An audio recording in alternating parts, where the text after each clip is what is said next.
Thank you, Corinna Cohn, for your testimony today. Are there any questions? Senator Hicks Hudson. Thank you, Madam Chair. And I just believe that your testimony, and I respect you for it and for your life's journey. However, I'm concerned because it seems to be based upon a perception that number one, that the medical profession would do something that would be one against the Hippocratic oath, which is first do no harm. That there is no regulations to protect parents from making decisions for their children. And so you also, in your testimony, talked about that you have testified in other places. Can you tell us where you have gone to give this testimony? That's number one. Through the chair to the Senator Hicks Hudson. So that's number one. I've testified in my home state of Indiana, and I've testified in Texas and my neighboring state of Ohio, so that's 3 states. Okay. To answer the first part of your question, I originally started a nonprofit called the Gender Care Consumer Advocacy Network in 2019, and I did not imagine that I would be testifying in front of legislatures for prohibitions on gender-affirming medicine. What our nonprofit started by doing is having conversations with practicing clinicians by starting to say, are you WPATH certified? WPATH is the World Professional Association for Transgender Healthcare. Some of them were, some of them weren't. But everyone that we talked to said, we don't follow the guidelines. We think that they're too strict. So one of the things being in this debate for so long that I've heard a lot is, well, there's standards of care.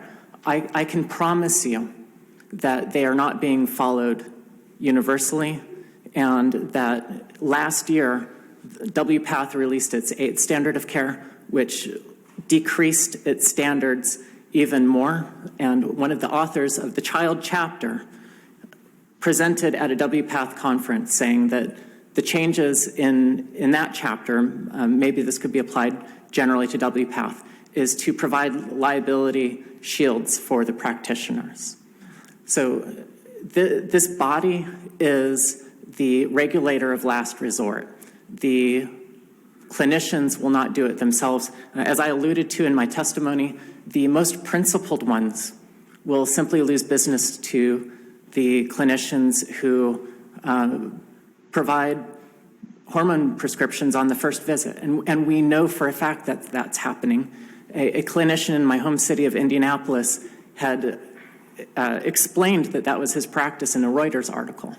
So these are not hypotheticals, these are clinicians in their own words, Madam Senator. Just follow up. Yes, thank you. I appreciate that comment, but I just keep wondering if maybe the better thing is for us, rather than to do this particular bill, but is to work with the medical profession to put into place those standards that will be met. Because as we sit here today, there's going to be people who are going to want to have these types of medical care. So wouldn't it be better to create the standard to make sure that those people are getting what they need in a safe, medically proper protocol way, as opposed to saying outright ban? Through the chair to Senator Hicks Hudson. Ma'am, I think that's an excellent question.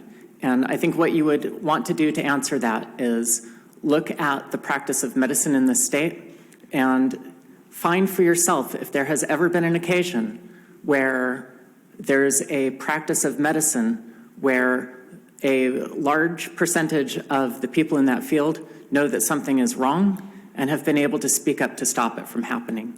We have seen time after time when professionals speak up about this issue that they are called transphobic, that they are called anti-progress, that they are accused of not knowing the medicine itself. You'll hear testimony already today you have, and you'll hear even more about the indeterminate state of the medicine right now.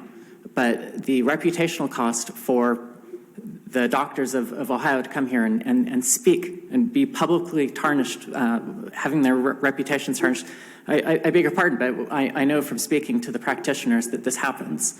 To answer that question affirmatively, you would have to ask, Are the doctors in this state brave enough to self-regulate? And I wish that they were, but in my experience, not just in Ohio, but nationally, is the answer is no. Just one last follow-up. Go ahead, follow up. Thank you. I appreciate that, but I respectfully disagree. I come from a family of physicians who have, and many times, stood on the other side of what has been, say, the popular position.